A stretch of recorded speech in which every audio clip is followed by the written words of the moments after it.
آگے کیا چلتا ہے؟ وَمَا اخْتَلَفَ الَّذِينَ أُوتُوا الْكِتَابَ إِلَّا مِن بَعْدِ مَا جَاءَهُمُ الْعِلْمُ بَغْيًا بَيْنَهُمْ. اور یہود و نصارہ کے علماء نے اس کتاب اور محمد صلی اللہ علیہ وسلم کے آ جانے کے بعد، اس ڈیفینیٹ علم کے آ جانے کے بعد جو اس چیز کو نہیں مانا تو اس کی ایک ہی وجہ تھی، بغیم بینہم، آپس کی ضد کی وجہ سے. میں اس کی بات کیوں مانوں، یہ میری بات مانے.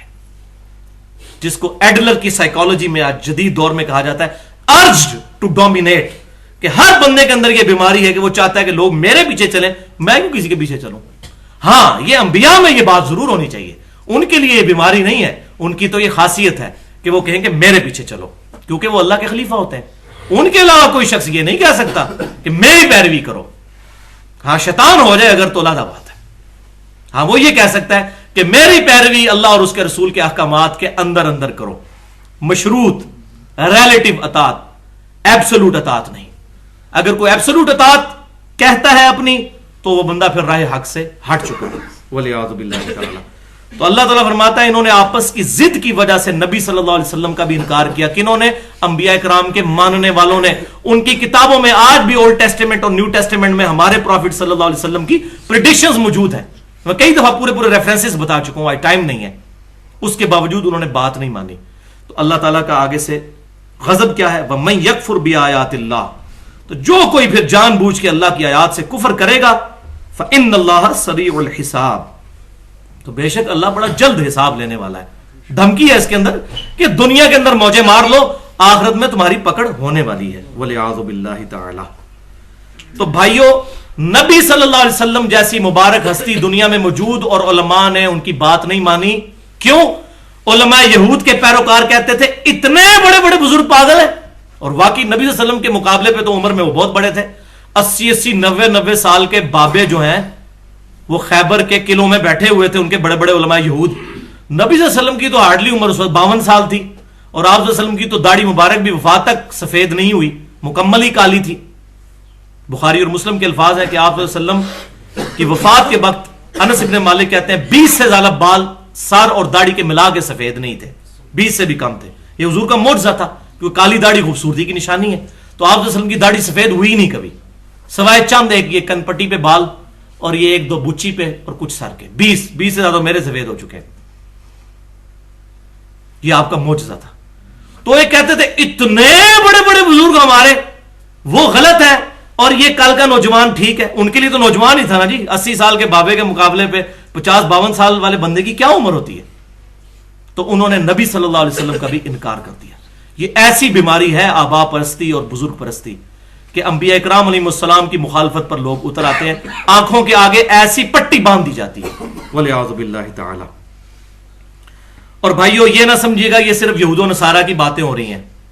بخاری اور مسلم کی متفق علیہ حدیث ہے، اور یہ حدیث تقریباً دنیا کی تمام احادیث کی کتابوں میں موجود ہے کہ آپ صلی اللہ علیہ وسلم نے فرمایا بے شک تم بھی، اور ترمذی کے الفاظ ہیں اللہ کی قسم تم بھی اسی رستے پر چل پڑو گے قدم با قدم، بالشت بر بالشت، جس پر اگلے گزرے ہوئے لوگ چلے.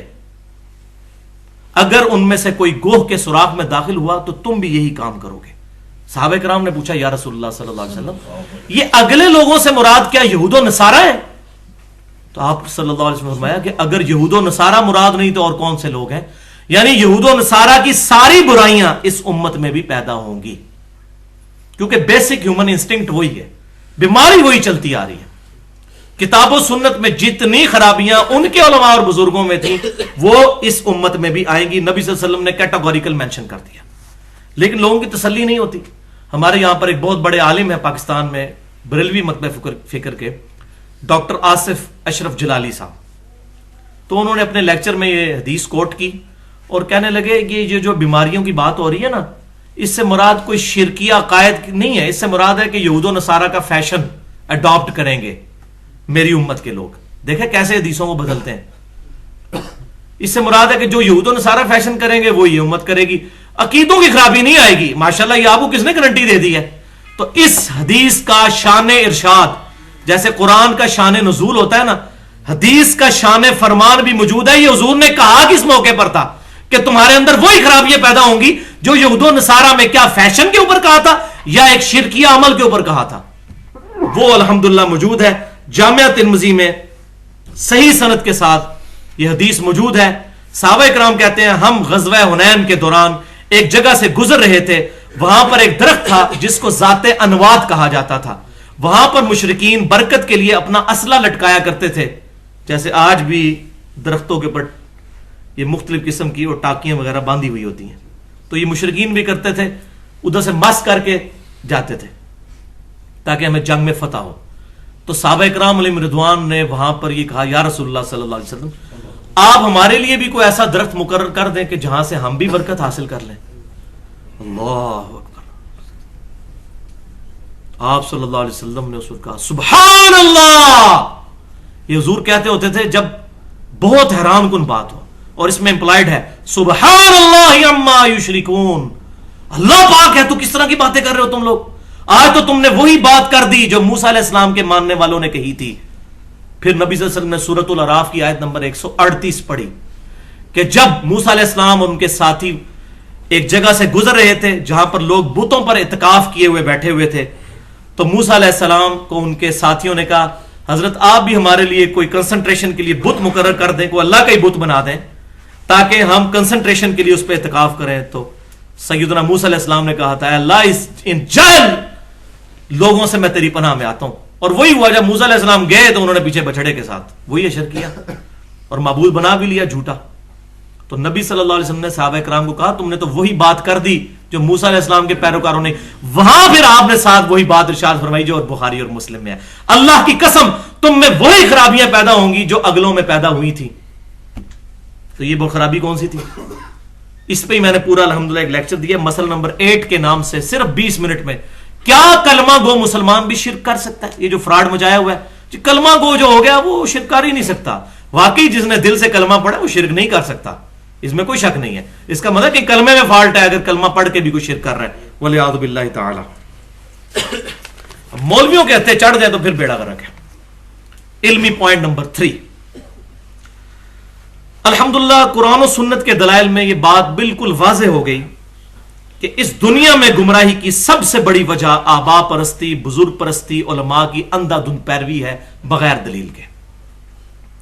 لیکن یہ معاملہ دنیا تک نہیں ہے صرف، اگر دنیا میں نقصان ہونا ہوتا تو خیر تھا، 40-50 سال کی کسی زندگی برباد کر دی کسی کی، خیر ہے، لیکن بھائیو اس سے اربوں خربوں سال کی ہمیشہ کی زندگی ان علماء کی وجہ سے برباد ہونے والی ہے۔ ان علماء سے مراد جو علماء سو ہے، علماء کرائم اور بزرگان بے دین، علماء کرام اور بزرگان دین مراد نہیں، وہ تو حزب اللہ ہیں، ان سے ہی تو دین سیکھنا ہے، لیکن ان سے یہ نہیں کہنا کہ آپ کیا فرماتے ہیں بیچ اس مسئلے کے، یا حضرات کیا فرماتے ہیں، ان سے پوچھنا ہے اللہ کیا فرماتا ہے، رسول اللہ کیا فرماتے ہیں، صحابہ کا عمل کیا ہے صلی اللہ علیہ وسلم اور رضی اللہ عنہم اجمعین۔ اب بھائیو آخرت میں جو انجام ہونے والا ہے یہ الحمدللہ یہ اتنی انٹلیکچوئل گفتگو ہے کسی بندے کے لیے، میں سمجھتا ہوں یہ بنیادی گفتگو ہے یہ مسئلہ سمجھانا کہ یہ علماء کے پیچھے چل کے آخرت برباد ہونے والی ہے، اور قرآن پاک میں کیٹیگوریکل مینشن ہے، 2 مقامات، ویسے تو درجنوں ہیں لیکن 2 امپورٹنٹ ترین ایپیکس جو ہیں وہ میں نے چوز کیے ہیں۔ پہلا ہے سورۃ الفرقان کی آیت نمبر 27 سے 30 تک، بسم اللہ الرحمن الرحیم، وَيَوْمَ يَعُضُّ الظَّالِمُ عَلَى يَدَيْهِ، اس دن ظالم شخص اپنا ہاتھ چبا کے منہ میں ڈالے گا، ایسا حیران ہوگا یہ کیا ہے، بزرگوں کے پیچھے میں رگڑا گیا، میں نے تو یہ سمجھا تھا انہوں نے مجھے چھڑانا ہے، یہ تو خود ہی ادھر جا رہے ہیں۔ اس دن ظالم شخص اپنا ہاتھ چبا کے منہ میں ڈالے گا، کہے گا یقول یا لیتنی اتخذت مع الرسول سبیلا، کہے گا ہائے افسوس کاش میں نے رسول اللہ کا راستہ اختیار کیا ہوتا۔ دیکھ لیں وہی بیماری، رسول کا راستہ اختیار کیا ہوتا۔ یا ویلتا، ہائے افسوس، لیتنی لم اتخذ فلانا خلیلا، کاش میں نے فلاں بزرگ کے ساتھ، فلاں شخص کے ساتھ، فلاں دوست کے ساتھ دوستی نہ گانٹھی ہوتی، اس کے پیچھے میں بیڑا غرق ہو گیا میرا۔ اور وہ کیا، لقد اضلنی عن الذکر، بے شک اس نے، میرے دوست نے تو مجھے گمراہ کر دیا اس الذکر قرآن سے، انا نحن نزلنا الذکر وانا له لحافظون، بعد اذ جاءنی، بعد اس کے کہ وہ حق میرے پاس آ چکا تھا، مجھے بتا دیا گیا تھا کہ بخاری اور مسلم میں نماز کا طریقہ یہ لکھا ہوا ہے، لیکن میرے دوستوں نے مجھے کہا نہیں نہیں نہیں، اتنے بزرگ پاگل تھے، بیڑا غرق کر دیا انہوں نے اپنا بھی اور میرا بھی۔ وَقَانَ الشَّيْطَانُ لِلْإِنسَانِ خَذُولًا، اب اللہ نے شیطان کہہ دیا کہ بے شک شیطان جو ہے وہ انسان کو بے یار و مددگار چھوڑنے والا ہے، قیامت والے دن کسی نے کام نہیں آنا۔ وَقَالَ الرَّسُولُ يَا رَبِّ إِنَّ قَوْمِ اتَّخَذُوا هَذَا الْقُرْآنَ مَهْجُورًا، اور رسول اللہ صلی اللہ علیہ وسلم کہیں گے اے اللہ میری قوم نے قرآن کو پیٹھ کے پیچھے ڈال دیا تھا، میری امت نے قرآن کو پیٹھ کے پیچھے ڈال دیا تھا۔ نبی صلی اللہ علیہ وسلم شکایت کریں گے، جس کی شکایت امام کائنات سید الاولین والآخرین شفیع المذنبین رحمت للعالمین سیدنا و مولانا امام اعظم محمد رسول اللہ صلی اللہ علیہ وسلم کر دیں، اس کی شفاعت کون کرے گا؟ ہمیں تو مولویوں نے صرف شفاعت والی حدیثیں سنائی ہیں، حق ہے، لیکن شکایت لگنی ہے جس نے قرآن کو پس پش ڈالا، شفاعت نہیں اس کی ہونی، پھر شکایت لگنی ہے، الٹا شکایت لگ گئی تو پھر بیڑا غرق، والعیاذ باللہ تعالی، اللہ کی پناہ میں آتے ہیں ہم۔ دوسرا موقع سورۃ الاحزاب کی آیت نمبر 66 اور 68، یوم تقلب وجوہہم فی النار، جب قیامت والے دن ان کے چہرے آگ پر تلے جا رہے ہوں گے، الٹ پلٹ کیے جا رہے ہوں گے، جیسے یہ سیخ کباب، تو اللہ تعالیٰ ہمارے ان کے چہرے جب آگ پر الٹ پلٹ کیے جائیں گے، یقولون یا لیتنا اطعنا اللہ و اطعنا الرسول، یہ کہیں گے ہائے افسوس، کاش ہم نے اللہ کی اطاعت کی ہوتی، اس کے رسول کی ہوتی صلی اللہ علیہ وسلم۔ آگے بیماری بھی آ جائے گی ان کی کہ کیا ہے، وہ ساتھ ہی آگے وقالوا ربنا انا اطعنا سادتنا وکبرانا، یہ وہی اے رب ہمارے، ہم نے تو دنیا میں اطاعت کی تھی اپنے سعادت مند لوگوں کی، بڑے بڑے نورانی چہرے والوں کی، کہتے ہیں بڑا خوبصورت چہرہ ہے، یہودیوں کے بھی چہرے بڑے خوبصورت ہیں۔ الحمدللہ مجھے بھی ایک بندے نے اگلے دن میری ویڈیو پہ کمنٹس کیے ہوئے، وہ ہے جو بندی مکتب فکر سے تھے، تو وہ مجھے کہنے لگے جی آپ کے چہرے پہ نورانیت نہ ہوتی تو میں آپ کے لیکچر بھی نہ دیکھتا۔ میں نے کہا یار اس نورانیت سے نہ دھوکہ کھاؤ، اس سے نورانی چہرے ہیں جو دنیا کو فراڈ کی طرف چلا رہے ہیں، ہم چہروں کے اوپر فیصلہ کرتے ہیں نا۔ تو کہیں گے اے رب ہمارے، ہم نے تو اطاعت کی بڑے بڑے سعادت مند لوگوں کی، وہ کبرانا، اور بڑے بڑوں کی، اتنے بڑے بڑے، یہ وہ ہے کبرانا، کبیر، بڑے بڑے، فَأَضَلُّونَ السَّبِيلَ، تو انہوں نے تو یا اللہ ہمیں گمراہ کر دیا تھا دنیا میں، لیکن اب تو کچھ نہیں ہو سکتا۔ تو کہیں گے یا اللہ اب کچھ نہیں ہو سکتا، تو ایک ہماری ریکویسٹ ذرا سن لے، ربنا آتہم ضعفین من العذاب والعنہم لعنا کبیرا، اے اللہ ہمارے بزرگوں کو دگنا عذاب دے جن کی وجہ سے ہم گمراہ ہوئے، اور ان پر بڑی لعنت کر۔ چلو اب دنیا میں ہم تو نہیں جا کے بچ سکتے، لیکن انہوں نے جو ہمارا بیڑا غرق کیا ان کو دگنا عذاب دے۔ یہ وہ دوست کی کہہ رہے ہوں گے ہمارے بزرگوں کو جو یہاں ان کے ناموں پہ لڑ رہے ہوتے ہیں دوسروں کے ساتھ، وہاں کہیں گے یا اللہ ان کو دگنا عذاب دے، ان پر بڑی لعنت فرما جن کی وجہ سے ہم نے نبی صلی اللہ علیہ وسلم کا مبارک دامن کرم چھوڑ دیا تھا۔ اللہ اکبر۔ یہاں بھی معاملہ ختم نہیں ہوا، تیسرا موقع تو اس سے بھی خطرناک آیت ہے، سورہ حامیم السجدہ آیت نمبر 29، ربنا ارنا الذین اضلانا من الجن والانس، یہی لوگ پھر جب دوزخ میں پہنچیں گے کہیں گے اے اللہ ایک دفعہ ذرا ہمیں دکھا دے ہمارے وہ بزرگ انسانوں میں سے بھی اور جنوں میں سے بھی۔ یہ وہ جنوں کی جماعتیں بھی بھیجتے ہیں نا بعض لوگ، کہتے ہیں فلاں بزرگ جو ہیں وہ جنوں کی جماعتیں تبلیغ میں بھیجتے ہیں۔ اے اللہ ہمارے بزرگ دکھا دے، نبی صلی اللہ علیہ وسلم نے کوئی جماعت نہیں بھیجی، ایون آپ کو پتہ بھی نہیں چلا، قرآن میں آیا کہ نبی صلی اللہ علیہ وسلم فرما دیجئے کہ مجھ پر اللہ کی طرف سے وحی ہوئی ہے کہ چند جن وہاں سے گزر رہے تھے، انہوں نے میرا کلام سنا، انہوں نے اسلام قبول کیا اور اسلام کی دعوت پیش کرنا شروع کر دی۔ لیکن آج ہمارے بزرگ جو ہیں وہ کچھ رائے ونڈ میں بیٹھے ہوئے وہ کہتے ہیں کہ بزرگوں کی جماعتیں بیچتے ہیں، جنوں کی۔ تو یہ جو بھی بندہ کہتا ہے نا فلاں بندے کے قبضے میں جن ہے، اصل میں جن اس کے قبضے میں نہیں ہوتے، وہ جنوں کے قبضے میں ہوتا ہے۔ ہاں بالکل۔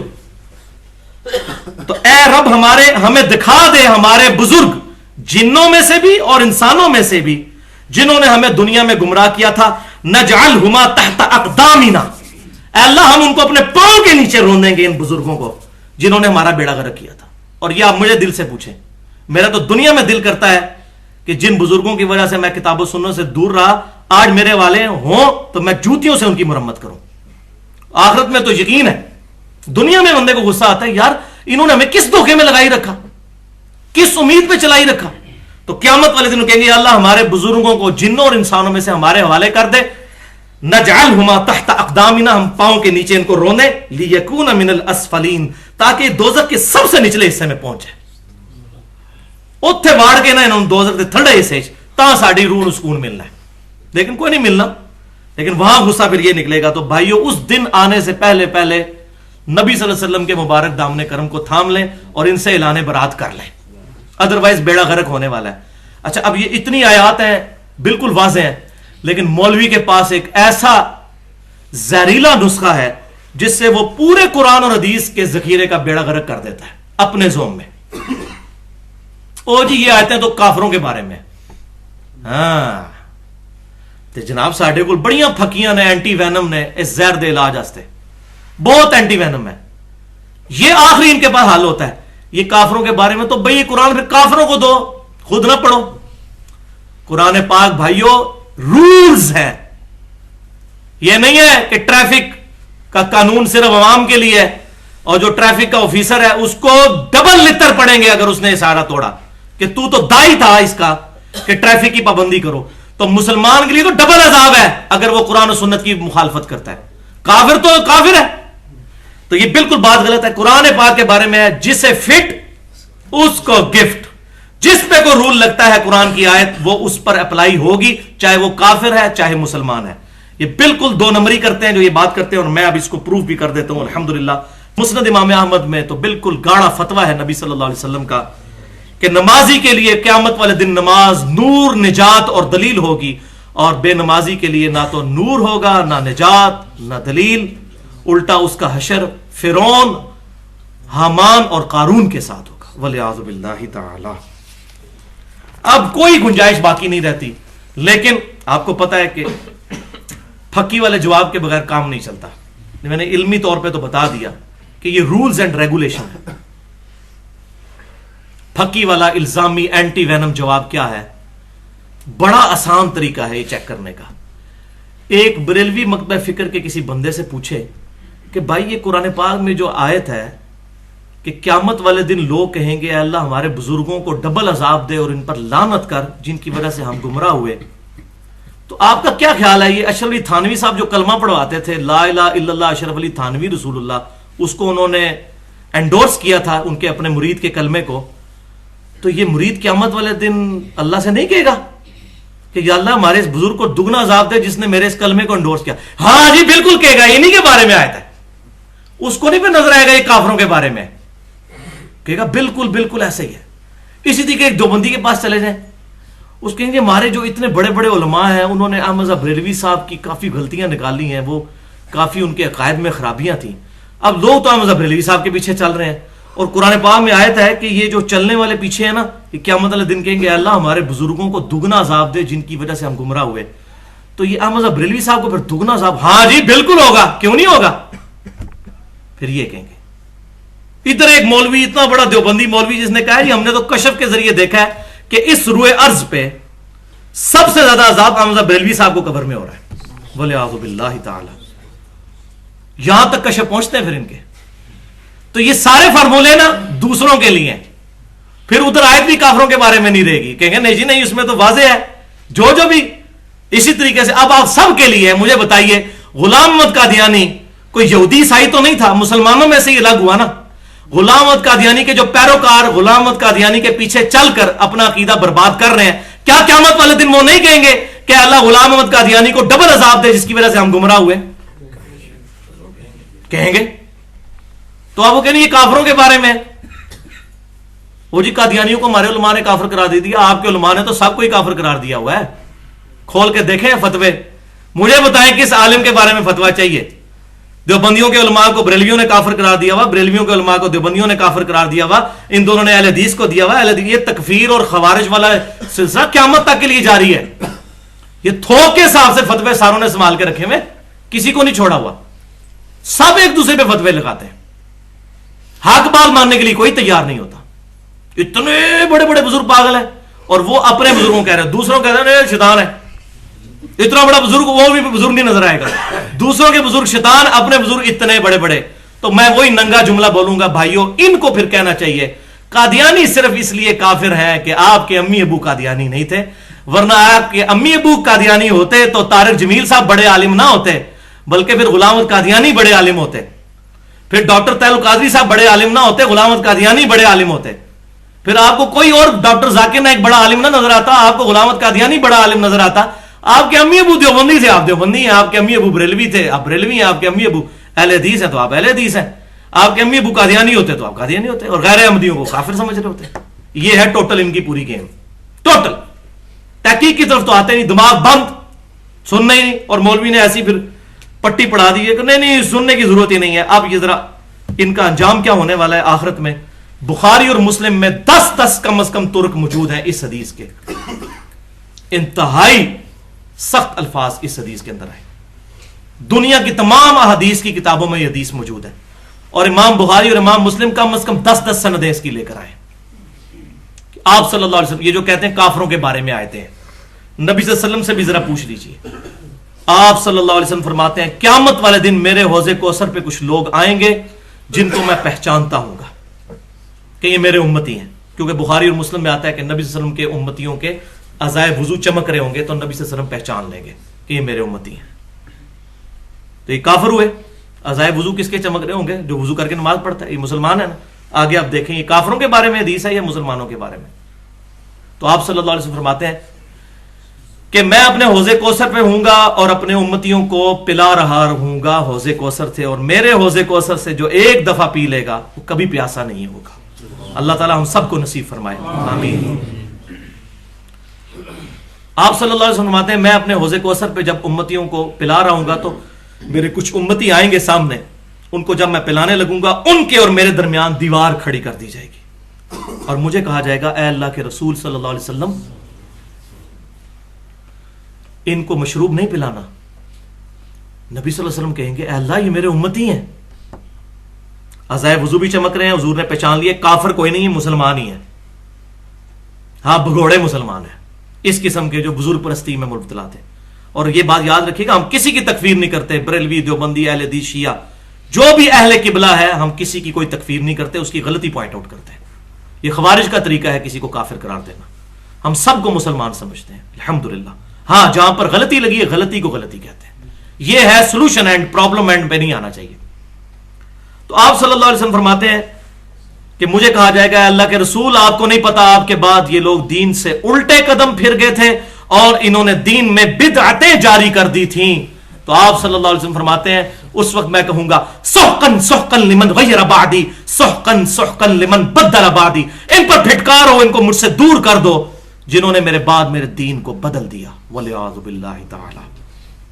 یہ حدیث روایت کر کے سیدنا عبداللہ بن ابی ملیکہ رحمت اللہ علیہ تابعی, جنہوں نے صحابہ سے یہ حدیث سنی, اس حدیث کے ساتھ کہا کرتے تھے اے اللہ ہم تجھ سے دعا کرتے ہیں کہ ہم تیرے نبی کی دنیا سے رخصتی کے بعد, وفات کے بعد ان کے دین سے الٹے قدم نہ پھریں, آمین.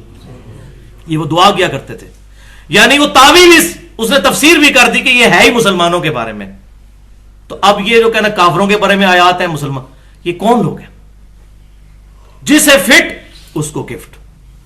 تو قرآن پاک رولز اور ریگولیشن کی بک ہے. یہ کسی ایک گروہ کے لیے نہیں, پوری انسانیت کے لیے ہے. اس میں رولز ہیں, جو بندہ اس کو وائلیٹ کرتا ہے اس کو سزا ملے گی.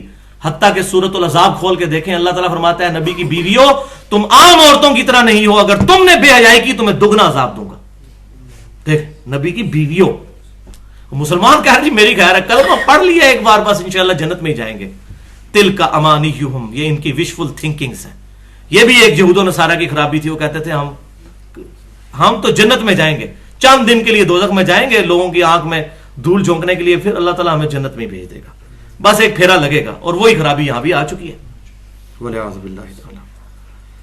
اب بھائیو آخری 2 پوائنٹس ہیں انشاءاللہ جو کنکلوژن والے ہیں, لیکن ایک دفعہ دروشی پڑھ لیجئے. اللہم صلی علی محمد وعلی آل محمد کما صلیت علی ابراہیم وعلی آل ابراہیم انک حمید مجید. اللہم بارک علی محمد وعلی آل محمد کما بارکت علی ابراہیم وعلی آل ابراہیم انک حمید مجید. پوائنٹ نمبر 4,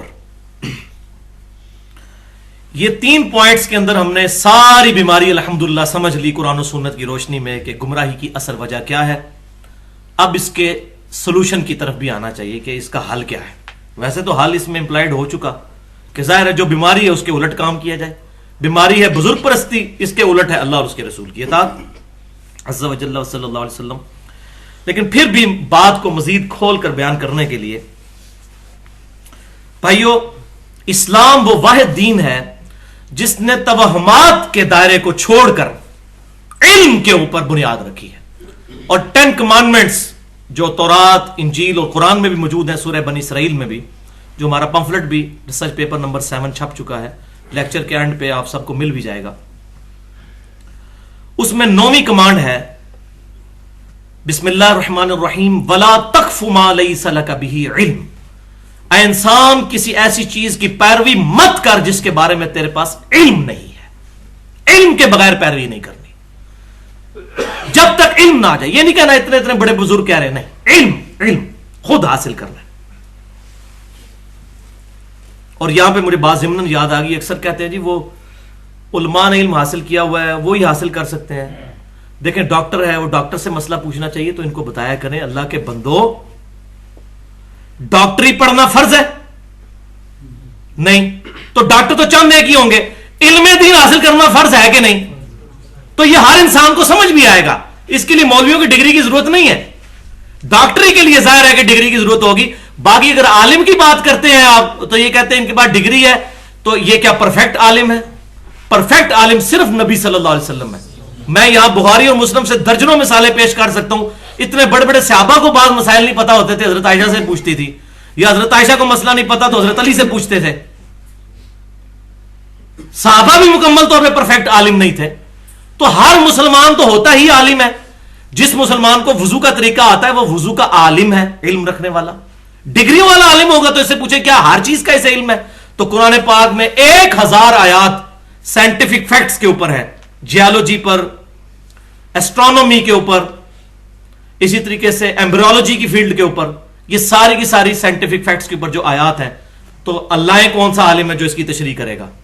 وہ تو پھر جا کے سائنٹسٹ سے پوچھنا ہوگا. تو پرفیکٹ تو قرآن و حدیث کا کوئی بھی عالم نہیں ہے. تھوڑا تھوڑا ہر عالم ہے. ہاں 24 گھنٹے کی زندگی گزارنے کے لیے جو علم چاہیے وہ ہر مسلمان سیکھ سکتا ہے. وہ ایک ریڑھی بان بھی سیکھ سکتا ہے، ایک پڑھا لکھا انسان بھی، ایک ڈاکٹر بھی، ایک انجینئر بھی اور ایک ان پڑھ بھی اتنا علم سیکھ سکتا ہے جس سے اس کی 24 گھنٹے کی زندگی گزرنی ہے. اب یہ راکٹ سائنس ہے. ایاک نعبد و ایاک نستعین. اے اللہ ہم صرف تیری عبادت کریں گے اور غائب میں مدد کے لیے دعا میں صرف تجھی کو پکاریں گے. اس کے بعد کوئی شخص تعویل کی غلطی لگ جائے تو الگ بات، اللہ اس کو معاف کرے اور ہدایت پر لائے. کوئی بندہ یا علی مدد کہہ نہیں سکتا اس کے بعد. یہ کوئی راکٹ سائنس نہیں. سورہ فاتحہ کا ترجمہ تو سب کو آتا ہے.